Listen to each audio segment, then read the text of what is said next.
2023, we raised £100 million in equity, which was probably the worst period of my life. I think we've got some of the best universities in the country, if not Europe.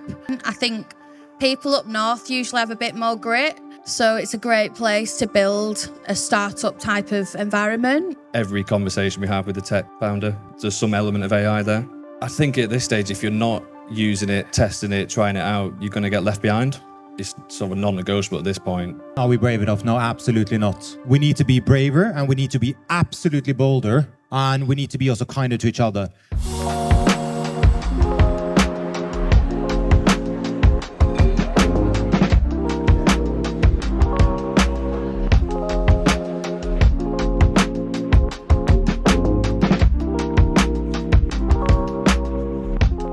Hi, my name is Will Lewis. I'm from a company called OBI. I worked with Allied London and Department for a long time. And you're listening to the next episode of Foundations, recorded live here at Campfield in central Manchester, a next generation mega campus for tech and creative industries. Foundations is a celebration of bold beginnings, brave ideas, and the people who make them possible. In this episode, we will be discussing scaling tech businesses in Manchester, the opportunity that Manchester provides, and the various routes of funding growth in tech, and also its challenges.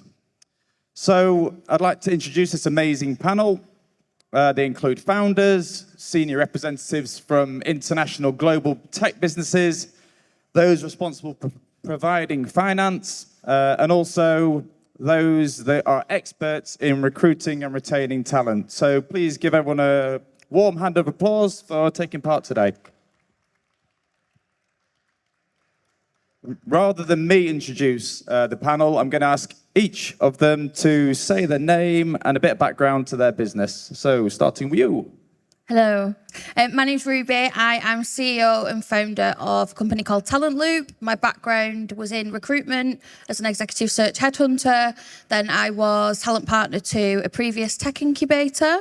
Essentially, we look at how companies attract and retain their talent without having to spend loads of money on recruitment fees or hire loads of senior people in. So that's me. Thanks for coming. Hi everyone, I'm Ellie Swire. I'm an investor at BGF. We're focused on providing minority investment into SMEs, operate nationally, but based here in Manchester, we invest solely in Northwest businesses, so really excited to be here. Operate across a wide variety of sectors, but a good chunk of our portfolio and our focus is in the technology sector. Hey, good afternoon. My name is Daniel Burton. I'm the chief exec of a company called Wonderwall. Founded in Spinningfields, so a good start. We won't be leaving Manchester, but we're a technology business. We design, manufacture, and deploy technology to create net zero homes. So that's everything from home energy management, heat pumps, hot water, battery, solar, EV, all powered by AI.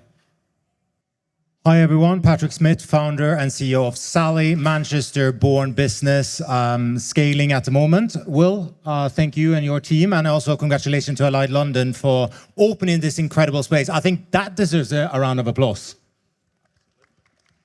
Hello, so my name is Brad. I'm an investment director at Maven Capital Partners. We're a lower mid-market private equity and venture capital business operating across the UK. We've got 11 offices. I'm based in Manchester, and most of what we do is tech and B2B services, things like that. Hey everyone, nice to see all your faces. My name is Alex Brooks-Sykes. So I look after safety culture for United Kingdom, Middle East and Africa. We're a digital operations platform. We work with over 85,000 different companies across the world, across different industries, in particular in Manchester, Transport for Greater Manchester and Muller, just to name two. And yeah, it's great to be part of the panel today. Thank you, guys. That's great. So let's go hard and go fast today. So lots of questions, lots of input. Patrick, we met 2 days ago, and very interesting background. So let's kick off with you. Will you give us a bit of a background to your business, where you started, and where you're up to now? We met yesterday.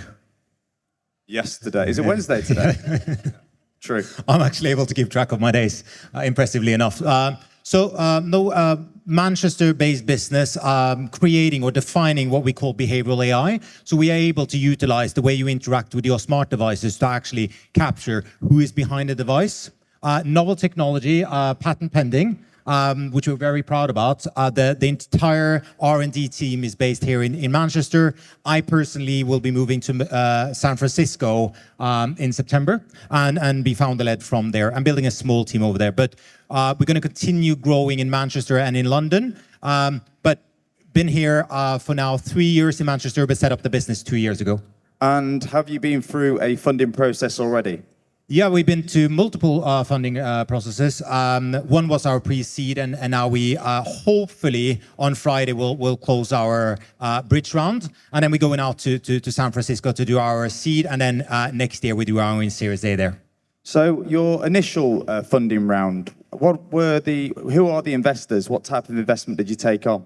So we early days when you're setting up a business like Sally, we needed to trial and fail a lot.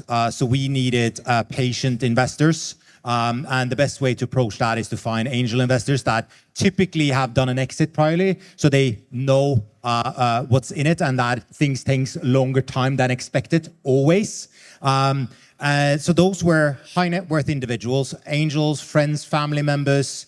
I sold my kidney, like all of the above. And how challenging was that to get a business off the ground? And what is the market like currently?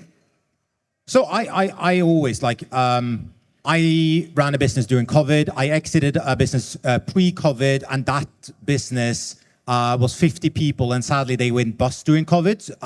But then I ran my personal consultancy during COVID. I had the best time ever.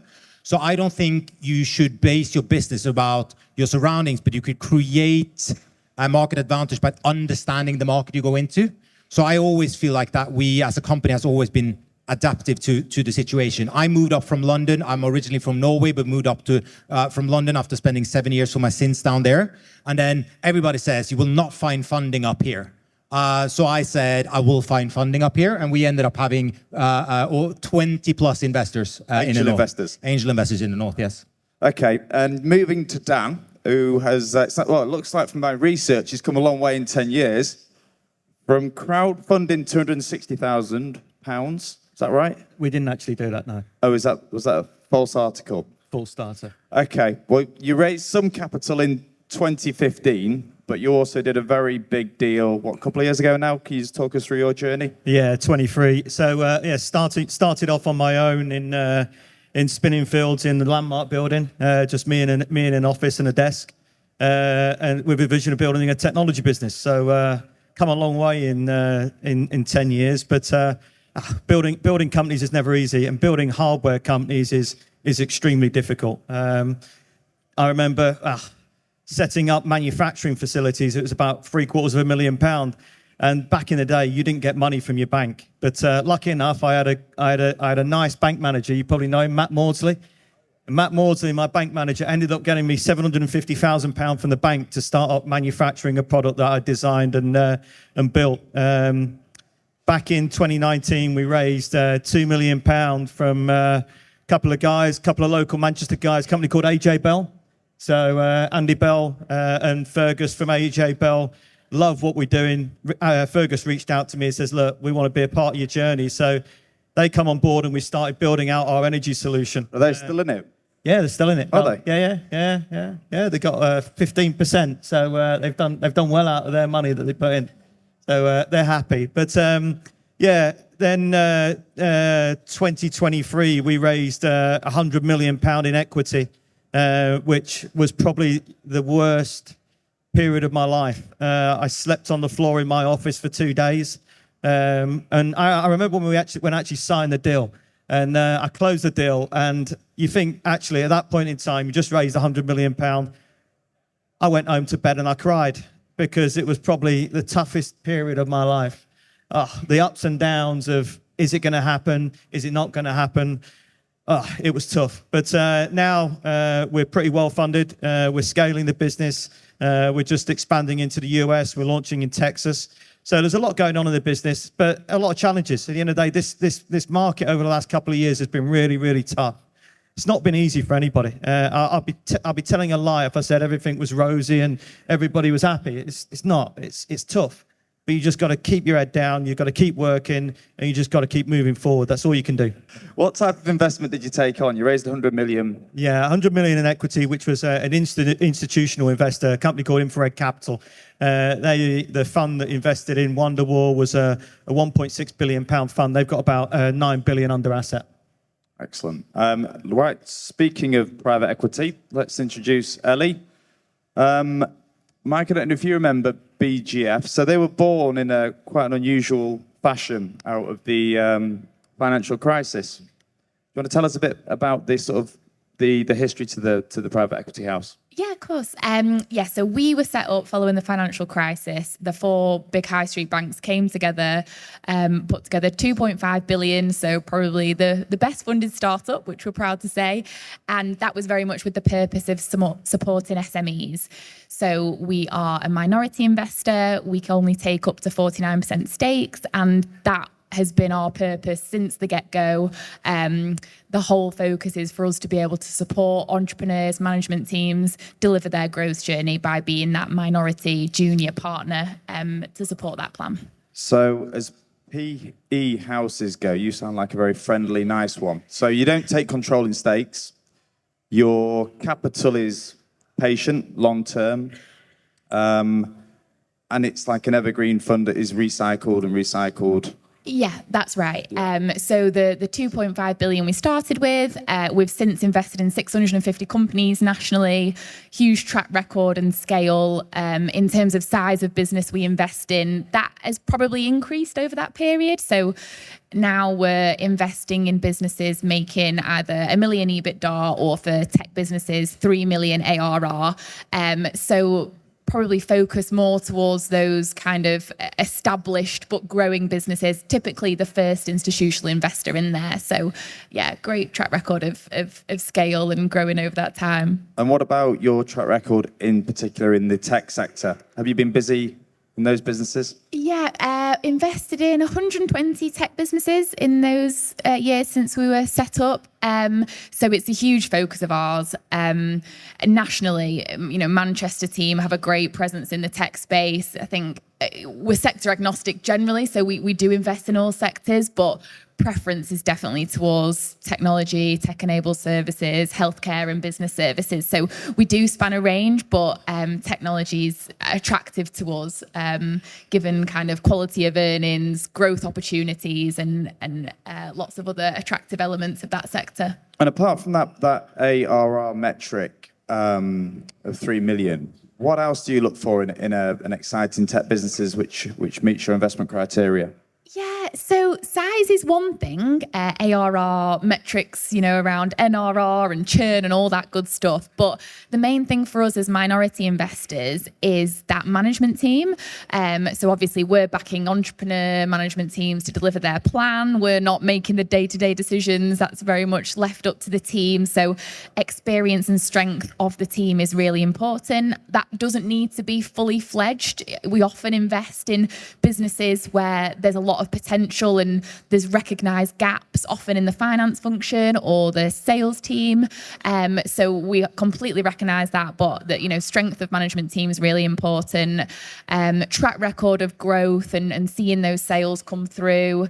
And also in terms of end market as to, is it a growing market? Who are our customers and the growth opportunity within that market? Great, thanks, Ellie. And Brad, you deal in a similar field, but on the venture cap side. Will you tell us more about the sort of check size and businesses that you've invested into? So on the venture capital side, we're looking at businesses that have got £1 million of revenue. They're growing quickly. Similar themes, really. As a minority investor, we spend a lot of time on people. We want to see that they've got good experience in the sector they're operating in. Ideally, the second-time founders, but that's not always possible. So a good team. We're quite hands-on, I would say, in what we do. We always take a board seat, help to appoint a chair, really try and drive strategy, appoint people to the board that can help out, use our network, things like that. So we are fairly hands-on. Yeah. How are you finding the market at the moment? Are there many opportunities out there for funds like yourself? Yeah. It's a tricky market still. I think everyone would probably say that. we operate at that scale-up stage. I think most of the businesses that I've raised recently are that sort of pre-seed, seed, we're the bit neck after that, before someone like a BGF would come in. So we're really on that scale-up, 1 million ARR upwards. So there are businesses that do that, but that £1 million revenue is really an inflection point. You've usually got a good product at that point. So really it's about how you're going to win some more customers. And I think that's probably the hardest thing. The business owners here will probably attest to that as well. And Alex, Safety Culture's story since being founded 21 years ago. Again, there's different figures online, but circa 1,000 employees, market cap of 1.5 billion Australian dollars, just closed another investment of 165 million Australian dollars, said to accelerate the adoption of AI in the business. But you have no offices across the UK apart from Manchester. Correct. Started 8 years ago. Yep. Why Manchester? I love this question. Any of the events that I attend, my usual response is why not? You know, a lot of the focus, especially in the tech space, when you think about the UK, is centered around London. But Manchester, when we set up here, there's a couple of different reasons. One of the most basic reasons is the customer base that we work with are up and down the UK. They're not all based down south. We work with people all the way on, you know, the Upper Hebrides down to Cornwall and in between. So that was a big part. The other thing is like the talent that we have here. There's some incredible universities, incredible people coming out of those universities. So we've been able to hire really strongly. Being completely candid, cost is one of the reasons. You know, setting up shop here. We've got an amazing new office that the OBI team helped us find. And, you know, at the moment, we've got 65 people there looking at growing that over time. And Manchester remaining the headquarters in the UK. So there's a whole kind of plethora of reasons. And yeah, long may it continue being in Manchester and scaling and growing. Excellent. And just on that recruitment point, I want to bring Ruby in to say, why is Manchester such a good city to build teams fairly quickly?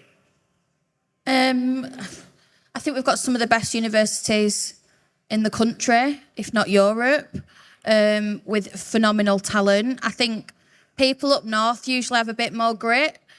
So it's a great place to build a startup type of environment. And also, in the pandemic, we had so many companies flock here because they thought it was kind of cheaper staff, cheaper office spaces. So we've also had an influx of tech and digital talent come to the city in the last few years as well from Europe. Excellent. And the rest of the panel, so, well, particularly Dan, how many members of staff have you got now? Have you grown since this investment's come in? Yeah, we're about 42, but my main focus at the moment is how do I build a company with as minimal staff as possible? So all the work that we're doing at the moment is all about generative AI. So Amazon was kind enough to give us £1 million to build out some AI, which is focused on how do we build a tech support team, which is completely digital. Just on that AI point, I just want to bring in Brad and Ellie. When you're looking at an investment opportunity, is the future of how AI is going to be pushed into operations an important factor that you look at now? Yeah. Yeah, and just how it's used, the sustainability of it. Are we leveraging it? How much do we rely on it? And yeah, it varies so much by company, doesn't it? And I suppose you want to be more proactive than reactive, I think, in the use of AI. I would say it's every conversation we have with the tech founder there's some element of AI there. So the investment decks have definitely got the AI piece in. Yeah, it's not just that. It's more, I think at this stage, if you're not using it, testing it, trying it out, you're going to get left behind. It's sort of non-negotiable at this point. The best ones are people that use AI to generate their own proprietary IP. They're the types of businesses we're looking for, not just using it to data scrape. So it's what you're doing with it in that next stage. And Alex, go on. No, sorry, I just wanted to add on that just from a safety culture lens in terms of AI within our platform. I guess we're on the other side, a little bit downstream from what you're doing. I think the biggest thing, and everyone's got different schools of thought, the way that we're kind of thinking about it is as like a force multiplier for the workforce. I think being lean is obviously really important, and we think about that internally. But how do you have AI within your platform, within your offering, and then obviously as you're playing that back to VC, where it's not just a gimmick, it's actually having a material impact, because AI is everywhere now, right? You've got it in your phones. I've got it in my washing machine at home. Realistically, what value is it adding? So I think really like trying to anchor around that. How is it actually having an impact? And trying to cut through the noise is one of the things we're really trying to do with how we're putting it in the platform. So it's going to be growing in usage across every business, globally. But I just think it's how you do that in a meaningful way and not just to have, we've got AI within our offering. Yeah. Everyone's talking about AI, and I suppose that the big thing is how people are actually going to use it and make the business better and more efficient. But let's stick to that recruitment question. And while you've got the microphone, how have you recruited? And you said something interesting about a tech business doesn't have to just recruit tech people. Tell us more about that. Yeah. It's a subject we were just talking about as well, right before we jumped on. It's something I'm quite passionate about. I think if you say to someone, what kind of career do you want to get into, and they say tech, quite often people will typically go towards developers, back-end folk, not the front-end client-facing side of the role. So safety culture, we don't have, bar one or two people, the rest of the team are all client-facing, and they work within tech. So it's people that work in sales, customer success, support, marketing, enablement. There's a whole team built around that. And I think quite often, at least what I found is when you attend these tech events, they can be anchored around, you need to know coding, you need to know development. That's a really important part. But as it relates to recruitment and getting great talent, what I've seen in Manchester is there's a lot of people within those front-end client-facing teams that Manchester's a really great place to source that talent as well. Brilliant. And Patrick, you started in London, but then decided to form the business in Manchester and recruit. What's been the recruitment journey for you? How hard has it been? Has it been easy? Have you had access to talent? To answer the latter parts first, like there's an incredible talent up north. Let's make that clear, and especially in AI and engineering. We moved up and set up the business 2 years ago, and the goal for us was to attract as much talent as we could and identify. But also we have been pivoting throughout this journey on what we started with. So the team is very different today than it was, let us say, 6 months ago even. And lately we have hired a lot of AI engineers. And we hired a headhunter in London to identify the people. And we started trying to headhunt the people from like Mistral and some of the competitors in this landscape. And of course, they asked for silly money and they're based typically in London. And then we challenged our headhunter and said, try for like 1 week, identify 10 candidates and let's just look at their CVs and have some conversations, because I never look at CVs, I look at the individual if they're able to deliver what we set out to do. And in that week, we managed to not identify 10 people, but I think 30 great candidates. And the problem we had was that when he started coming in for second or third interviews and doing the skill testing, we ended up needing to hire more than what we were planning for because the talent was in front of us. So we made a board decision and says like, okay, these talent are so good, so we can't let them go to our competitors. So we hired a bit extra, but that was on our roadmap anyway. But we found them, and they're all based here in the Northwest. So we have 2 candidates that is coming over 3 times a week from Liverpool. But beside of that, everyone is around Manchester. That's great to hear. And Ruby, what are the tricks of the trade for founders or managers of businesses to trying to grow a workforce? How do they attract and retain key talent? It's changed a lot. So it used to be that you could attract great people just from the brand name, whereas now people are looking at what's actually going on underneath the hood of the bonnet. So how does your value proposition of being an employee actually link up with what you're putting out externally? So I think asking your team, how was their induction onboarding? How was, their recruitment process, etc. I think everything starts within, and it starts with the retention piece. I think to attract good people, it depends what level, but I think junior people, there's a lot of companies saying that they don't see the pipeline of talent coming in, but they're not doing anything to go and find them. So I think connecting with local colleges, universities, building kind of project plans together is one great way to attract people. And I think another is just word of mouth. If you've got happy people, they will recommend you to everybody they know. Brilliant. Now, here's the question. We're going to talk about help to the business post-investment. So, Dan, since you took on your big investment partner, what assistance have you had in day-to-day running your business?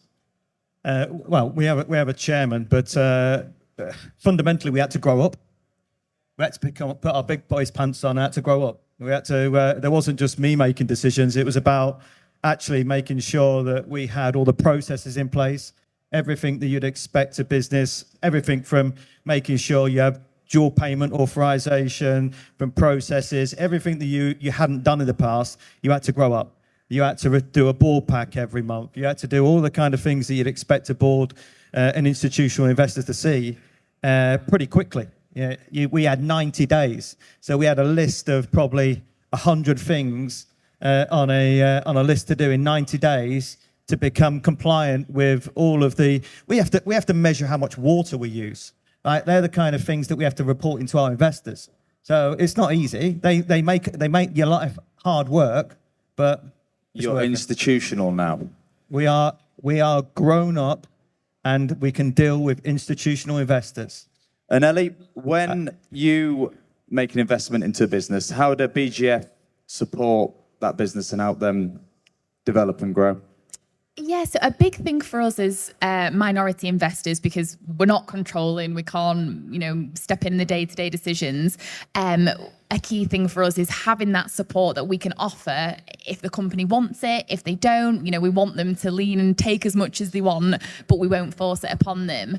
A key thing for us to kind of bridge that gap is the chair. Like Dan mentioned, that's a really important part of our investment, bringing an experienced chair on board. That whole decision-making process should be collaborative with us and the management team to make sure it fits the needs, whether that's sector or experience or, dealing with people or exit experience, whatever that may be, the chair role is really important for us. And then beyond that, we have a wider value creation team that has in-house, digital support, tech support, ESG, in-house recruitment team, a whole host of things that are available should the company want that support. Out of interest, who gets to pick the chair? Is it the investor or is it the founder? It's a joint decision. So we basically will... I think because of our scale nationally and just the number of investments that we've made, our team have a black book of thousands of contacts. So they effectively pull together a short list of, say 6 potential non-exec chairs. And that will have been fed into by management who tell them what they're looking for, what their requirements and things they want out of their chair. We'll prepare the short list, and then it's up to management to select their preferred candidates to then meet. And then it's very much about chemistry. Like, management need to be able to get on with them. They need to be able, the chair needs to be able to influence management. So that collaboration is really important to make sure it's effective. Thank you. And Patrick, do your investors have any input day to day, or do you have to update them every month or quarterly? No, How does it work? So we did this intentionally. We did a due diligence process on our investors. So we identify the people that actually can help us grow and scale the business, Hyvikas, which is actually, by the way, a great mentor to the business. We number one, we established a well-experienced chairman, David Webb, founder of 6.6, that exited to Accenture. He joined us, our chairman, and then we got our investors. Some of them don't want to be actively involved. They just wanted to get their monthly updates and so on. But we have a large cap table that are able to help us when needed, but also having that black book so they can open doors. And especially going to like San Francisco that I go in now, to have somebody that has been there and done it before is so important to have. So you have the door openers, but also I'm a solo founder.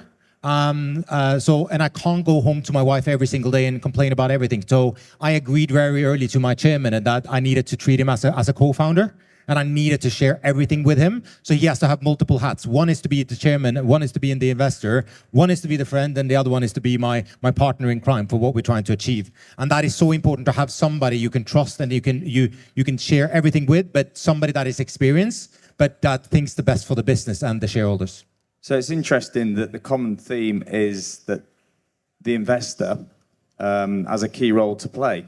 So it's important to Early days, very much so, depending on how fast of your growth is. So like I know like BGF has an impressive track record on helping and supporting. So I know a lot of founders that has backing from them. Yeah. And they have an incredible track record of helping and supporting, not just money, but I know that Pretura is using that previously more than money, but you guys are actually helping and adding value to the businesses along the journey. So presenting them with potential chairmen or partners so they can grow, but also internally introducing them to other potential customers, which is super important. So they're opening that network and the opportunity for the business to actually scale so the founders can focus on growing the business and delivering return of investment for a company like BGF.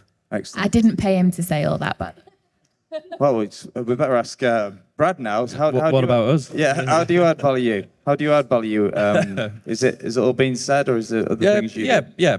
To be honest, yeah. I mean, as a big regional investor, at any point in time, there's probably 100 companies in the portfolio. So there's a lot of sharing of best practice. You think about that scale-up stage, there's usually one or two co-founders, like CEO, CTO.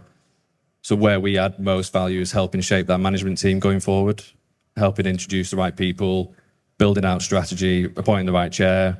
Again, like the guy said, cultural fit.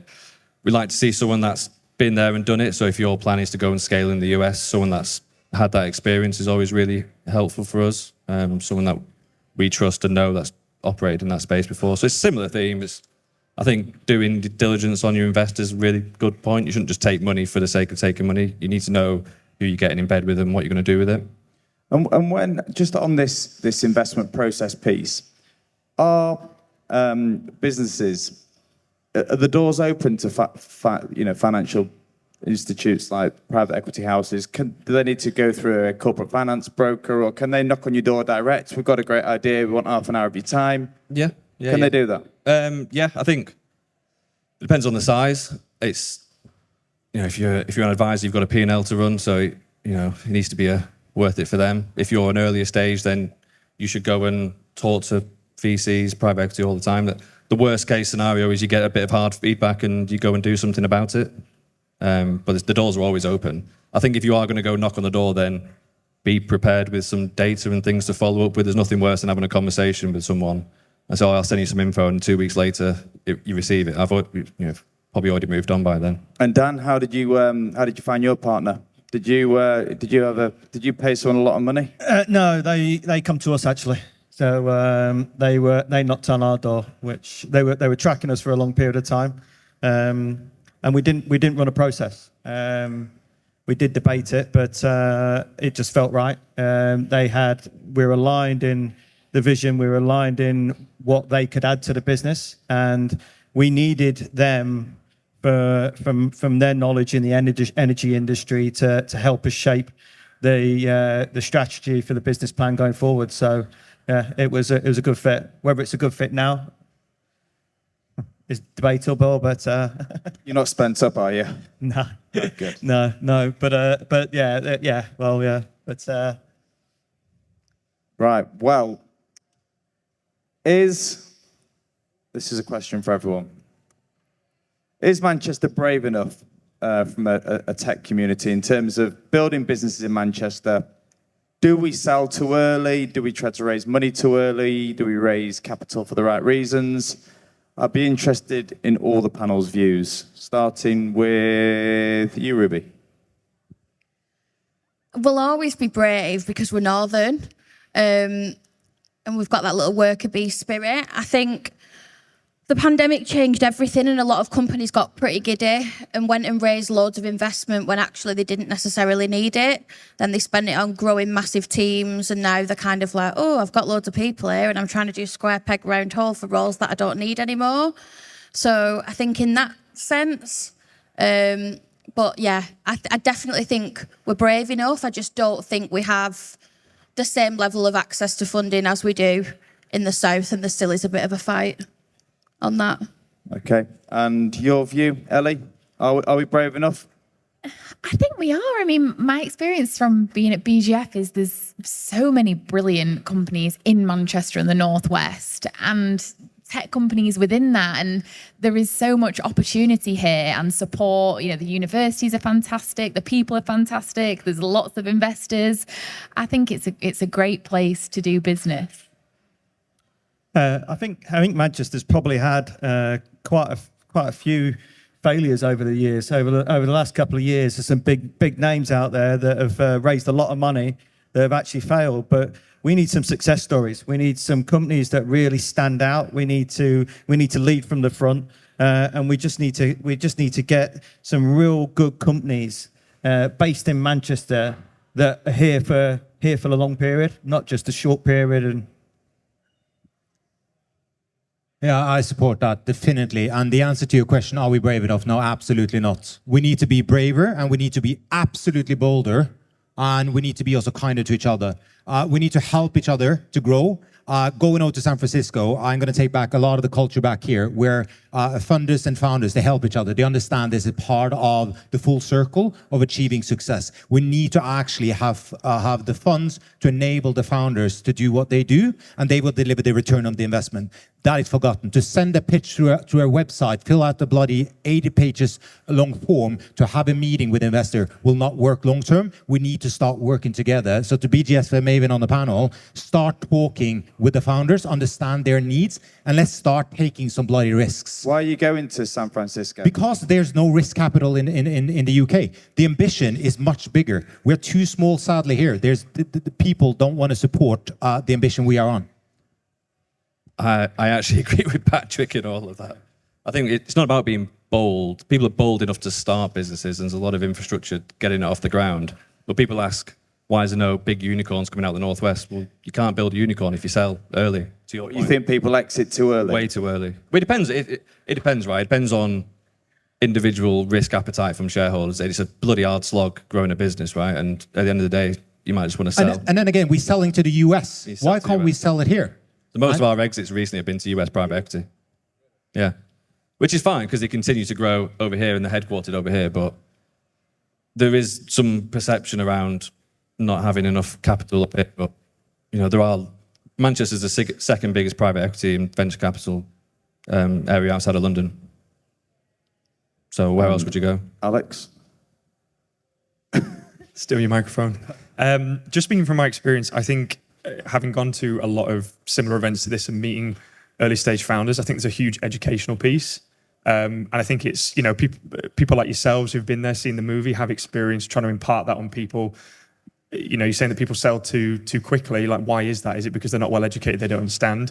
And again, that's just from conversations that I've had with people. So I think there's a real educational element here. And if we believe that there is opportunities and people should hold tight, then I think it's on people that have been there, experienced that, to try and pass that on to kind of the future generations. Just my 2 cents. Okay, great. Right, so I'm going to finish up here. You've all got one word. We're going to finish with a positive word. So we might not be brave enough as a city, but what's the best thing about growing and running a business and starting a business in this city? The community. 2 words. You pinched Community. my word. Although I was just going to say community. Yeah, I echo it, community. You can't use the same word. People? Network. Okay, we'll go network. staff. Team. Infrastructure. I'm going to hyphenate this. Hard work. Excellent. Right. Well, thank you so much to all. It's been a fantastic panel. Ellie, Dan, Patrick, Brad, Alex, and Ruby. And thanks to everyone for listening to Foundations, a celebration of bold beginnings, brave ideas, and the people who make them possible. If you like what you've heard, please remember to subscribe to Foundations on whatever your podcast at Campfield Manchester on both Instagram and LinkedIn for more. I think that's enough. Right, thanks everyone. Thanks very much. Thank you.